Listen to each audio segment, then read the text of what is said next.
abrindo aqui, eu vou chamar o Emerson Balderrama, que é operador de mercado, está acompanhando também atento toda essa movimentação. O Emerson foi operador de pregão, trabalhou na Bovespa, na BMF, trabalhamos juntos em mesas de corretora e está aqui conosco também para dar uma leitura para nós aí também, operacional, o Emerson extremamente operacional, com relação a essas decisões aí do Fed, do Copom aqui no Brasil, e agora de manhã falamos também do Banco da Inglaterra. Emerson, bom dia para você. Tudo bem? Bom dia, pessoal da BMC. Chico, bastante turbulência novamente, né, Chico? Não para, né? Não para, Chico. Ontem a fala do Kevin Warsh, ele pegou todo mundo meio de calça curta. Todo mundo achou que ele ia seguir a linha do Trump, né? Algo que não seria a favor ou um pensamento de elevação de taxa de juros. Pegou todo mundo desprevenido, a gente viu a volatilidade de mercado pelo mundo, né, Chico? Não só no Brasil ou lá nos Estados Unidos. Pois é, o Kevin Warsh ontem trouxe algumas mudanças, nós até comentamos aqui, foi a primeira reunião que ele comandou e a primeira que teve decisão unânime, os participantes, os membros do comitê do FONC votaram por unanimidade ontem, pela primeira vez aí desde junho do ano passado, praticamente há um ano atrás, que nós não tínhamos unanimidade nas decisões de política monetária lá do Banco Central dos Estados Unidos. Taxa básica dos juros mantida em 3,5%, 3,75%, primeira sobre a gestão do novo presidente Kevin Warsh, e a grande mudança nessa quarta-feira foi que o comitê não emitiu a orientação futura, o Forward Guidance, que eles chamam, que traz aí uma relação direta em relação às projeções, ou pelo menos às leituras próximas. E 18 dos 19 membros do comitê também apresentaram projeções de taxas de juros, dot plot. Só Kevin Warsh é que não apresentou a sua projeção. E também encurtou drasticamente a sua declaração de política monetária e retirou a linguagem que sinalizava aí os seus próximos passos, portanto, que poderia ser movimentação de juros. Na nova declaração, as autoridades observaram que a economia está se expandindo em ritmo sólido, apesar da elevada incerteza e parte devido, lógico, ao conflito lá do Oriente Médio. Como você falou, muita volatilidade, as bolsas balançaram bastante. Nós tivemos queda ontem no Dow, 0,98, 1,21 de queda no S&P, 1,34 de queda no Nasdaq e 0,72 de queda no Russell. O VIX, o índice de volatilidade que mede as opções lá do S&P 500, negociado na CBOE, lá em Chicago, subiu 12,37%, mais de 12% de alta, fechou aos 18,44 pontos. E os juros, eu já falei aqui, subiram 4,22 o de 2, 4,5% de 10 e 4,93, 4,94 o T-bond de 30, Emerson. Tudo isso repercutindo essa movimentação do Fed, essa leitura mais dura, como eles chamam, mais hawkish, em relação aí à declaração do Banco Central americano.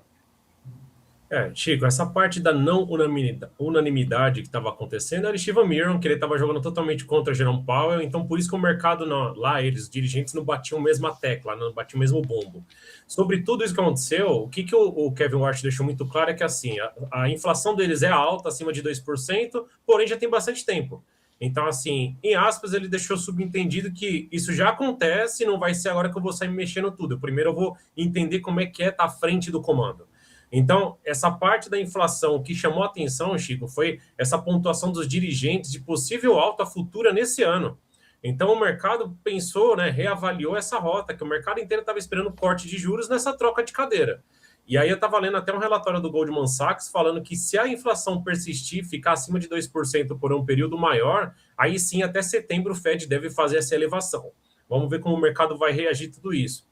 Além de tudo isso, Chico, a gente viu também a elevação de taxa de juros do Banco do Japão, coisa que já estava precificada, o mercado já esperava isso, mas é o Japão se movimentando também devido à inflação.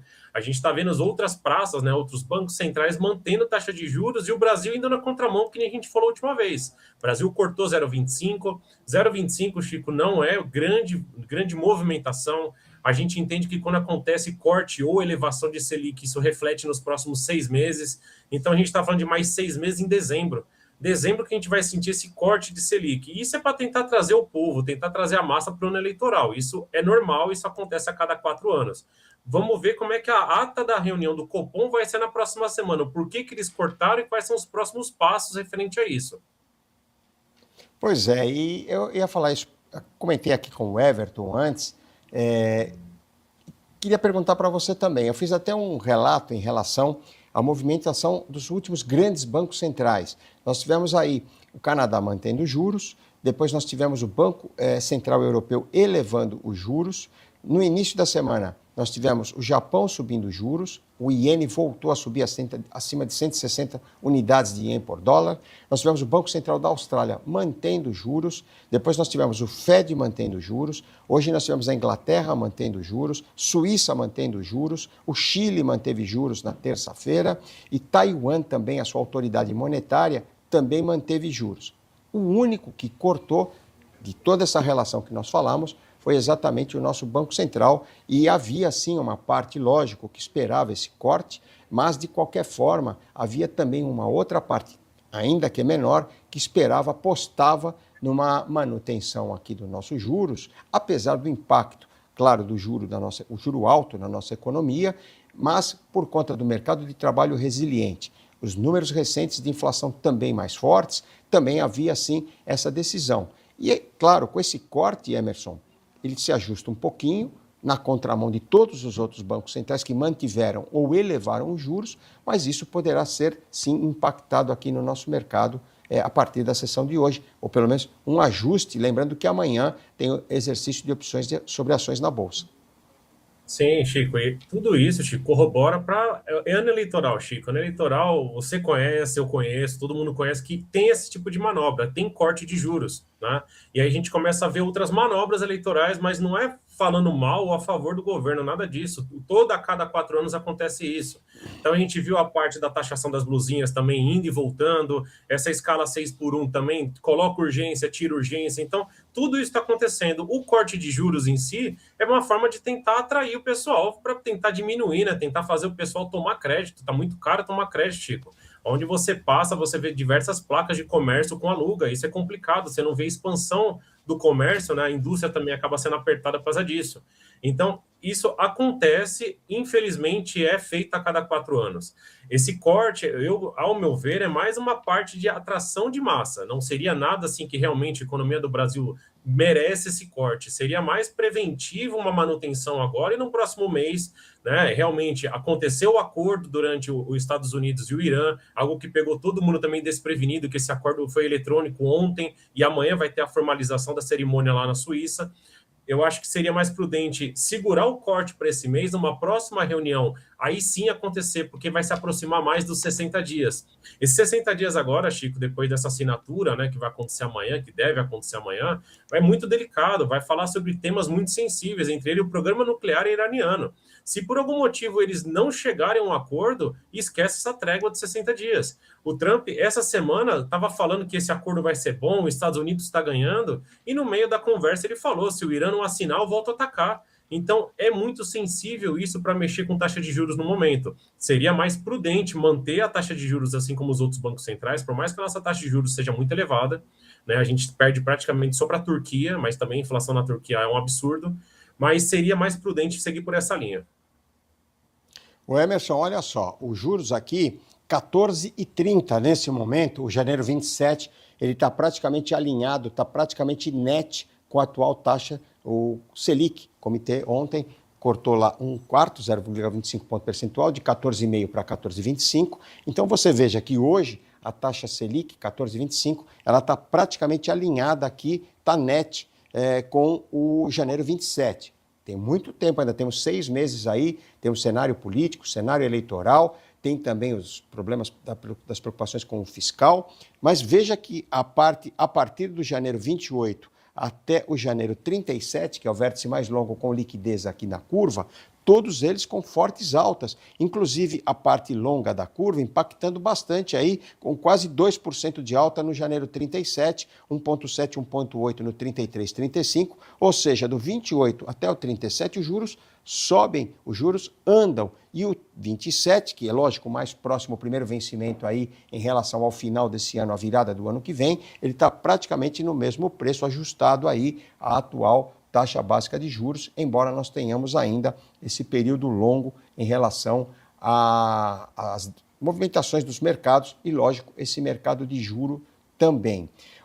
Emerson, outra coisa importante também, nós estamos falando de juros, falando de câmbio, o dólar voltou a subir, veja que o dólar index acima de 100 pontos, 100,73, 0,3, 0,4% de alta, o dólar sobe diante das moedas, e olha o futuro do dólar aqui, a R$ 5,16 nesse momento, sobe 0,8. Como é que você vê também essa correção, claro, além da alta dos juros futuros aqui, lembrando que os rendimentos dos treasuries caem nesse momento, pelo menos no pré-mercado nos Estados Unidos, 2, 10 e 30 anos. Aqui, exceção do 27, toda a curva sobe. E quem sobe também, acompanhando o dólar index e o dólar diante das moedas, eu mostrei aqui, estão todas no vermelho. Como é que você vê também essa movimentação do câmbio aí voltando a subir? Chico, acho que essa elevação do câmbio hoje é por causa da fala do Fed ontem com o Kevin Warsh, dessa possibilidade que o mercado ele subentendia que poderia ter uma elevação, só que agora ficou mais explícito isso por causa dos dirigentes. A parte da taxa de juros aqui, Chico, a gente vem batendo há muito tempo referente a isso, desde quando o relatório Focus vinha apontando que era 12,75%, 13%, e o tempo está se mostrando que não tem essa probabilidade desse corte tão grande. Então, a taxa agora para 2027, né, o DI 2027, ele tem pouco prêmio para capturar, porque tem menos de 6 meses para ele poder vencer. Os outros acabam sendo mais impactados. Isso também, Chico, acaba impactando outras frentes. A gente pegar título longo de inflação, NTNB 60, que nem foi muito comercializado ano passado e ano retrasado, deve amassar muito esse título. A gente viu uma emissão há pouco tempo atrás, né, do Brasil lançando IPCA, mas acima de 8%, né, a composição da NTNB. Isso é muita coisa, Chico, é muito prêmio para colocar na carteira. Pelo lado do investidor, isso é muito bom. Você está protegendo a inflação e ganhando mais 8% pré-fixado, né, até o vencimento do contrato. Mas a que custo isso, Chico? Esse que é o problema, é isso que o mercado acaba fazendo a conta. Esse momento agora, Chico, a gente está vendo praticamente diariamente a parte da pesquisa eleitoral. Pesquisa eleitoral, na minha visão, acredito que ela vai fazer bastante peso terminando a Copa. Não que a Copa seja algo que o mundo parou para ver, não, mas depois da Copa não teria nenhum outro evento tão forte, a não ser se Estados Unidos e Irã voltar ao conflito, né, deles não chegarem a um acordo referente, por exemplo, ao programa nuclear. Então, ali eu acho que começa a ser algo mais complicado. E ontem o Trump, numa entrevista que ele estava dando também, ele acabou fazendo uma confusão de Flávio Bolsonaro com Eduardo Bolsonaro, que queria prender o Bolsonaro Júnior. Vamos ver como isso vai desdobrar também, Chico.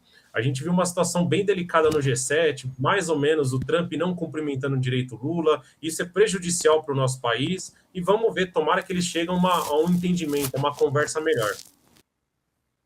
Pois é, Emerson. E outra coisa, olha, o dólar à vista, dólar spot, dólar balcão, é lógico que essa cotação do dólar à vista, do dólar spot balcão, é meramente ilustrativa, é meramente referencial, mas ele estava operando na casa de 5,14, entre 5,14 e 5,15, enquanto que o dólar futuro lá, agora redondo a 5,16, 0,74 de alta. Quem virou, passou a cair um pouquinho, foi o Ibovespa, lá 171 mil pontos, cai 0,28%. E sabe quem sobe, Emerson, e não para de subir? As ações de tecnologia, semicondutores e chips, inteligência artificial. O setor de tecnologia destaca-se hoje no pré-mercado lá nos Estados Unidos. Declaração atribuída ao presidente dos Estados Unidos, Donald Trump, que a Apple concordou ou teria concordado em trabalhar com a Intel para fabricar parte dos seus chips lá nos Estados Unidos. Resultado disso, olha só, as ações da Intel estão subindo 9,5% no pré-mercado nos Estados Unidos. Elas que ontem já haviam subido a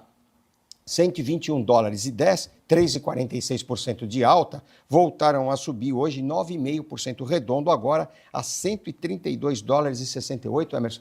Essa ação, há cerca de 30, 40, 45 dias atrás, estava brigando ali, lutando para ultrapassar os $50. Você acompanhou, deve ter acompanhado também. Estamos falando em $132,80 agora, 9,62% de alta. Mais uma empresa, mais uma ação aí que dá um rally bastante importante em relação aos preços que já foram majorados, que subiram, enfim, o rally que ela já teve de cerca de $50 para cima dos 100, ela voltou a cair abaixo dos 100 e agora retomou aí esses números importantes, portanto a Intel aí 9,37 de alta, $132,5. E só completando, Emerson, recorde hoje no Japão, ações de semicondutores, não poderia ser diferente, e também na Coreia, a Coreia fechou acima de 9 mil pontos, 9.063 pontos.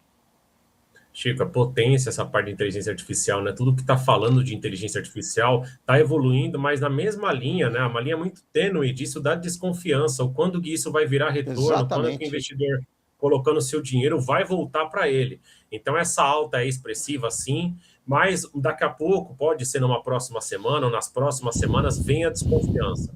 Então, quem gosta de se expor nesse tipo de produto, né, tipo de ativo, saiba que a volatilidade vai te acompanhar. Toda essa alta, Chico, também a gente acaba vendo e não faz parte de composição de nenhum índice até o momento, é a SpaceX. A alta dela nas 3, 4 primeiros pregões, 50% de alta, Chico. Já tem analista no primeiro dia, no dia da abertura do papel, falando que ia chegar a $190. Então, imagina quando fizer ele composição, por exemplo, no índice da Nasdaq, a volatilidade que vai ganhar a Nasdaq. Estava lendo alguns relatórios, né, que até 2030 a receita da empresa deve beirar 1 trilhão. Olha a precificação que a gente está falando, Chico. Além disso, tem a precificação do bônus de Elon Musk, né, que foi falado no passado. Se ele conseguir mexer, né, se ele conseguir povoar Marte, a Lua e assim por diante, o bônus dele chega a $1 trilhão. Chico, são números que nós nunca tínhamos ouvido falar. É muito dinheiro, Chico, ainda mais para o homem mais rico do mundo, né? Pois é, então só deixa eu atualizar. Você falou que ela chegou a subir 49, quase 50%, daqueles $135 do IPO para 201, $202. Ela fechou com queda ontem de 4,95% a $191,82, deu uma recuadinha das máximas. E agora ela está caindo 3%. 3,07% de queda, um pouquinho mais de 3% de baixo, a $186 no pré-mercado. Então, SpaceX nesse momento caindo 3% e a nossa querida Intel subindo aí cerca de 9,5% aí nesse momento. Portanto, está aí para vocês essa movimentação dos mercados. E Emerson, para terminar sua participação, como sempre, bastante coisa para falar. Falamos aqui dos DIs. Olha só, o janeiro 27 segue em queda, os demais operam em alta. A bolsa cai, ela 171 mil pontos redondos, 5,15, 5,16 o futuro. Lá fora o dólar index forte. Algum papel que você queira colocar, trazer para nós aí mais alguma leitura? Amanhã tem exercício de opção sobre ações e eu sei que você acompanha várias ações, vários papéis. Chico, amanhã é exercício de opções, só que vai impactar a falta de liquidez devido ao feriado em várias praças, como você tinha comentado anteriormente. O que está me chamando a atenção tivemos ontem a rolagem de índice Bovespa. Hoje, se cair mais 1.000 Sim. pontos praticamente, 1.500 pontos, ele já chega na precificação do contrato anterior. Então, o mercado está fazendo hedge em cima disso, né? Lembrando que o mercado de BMF foi criado para hedge, né? A gente que acaba especulando um pouco nele.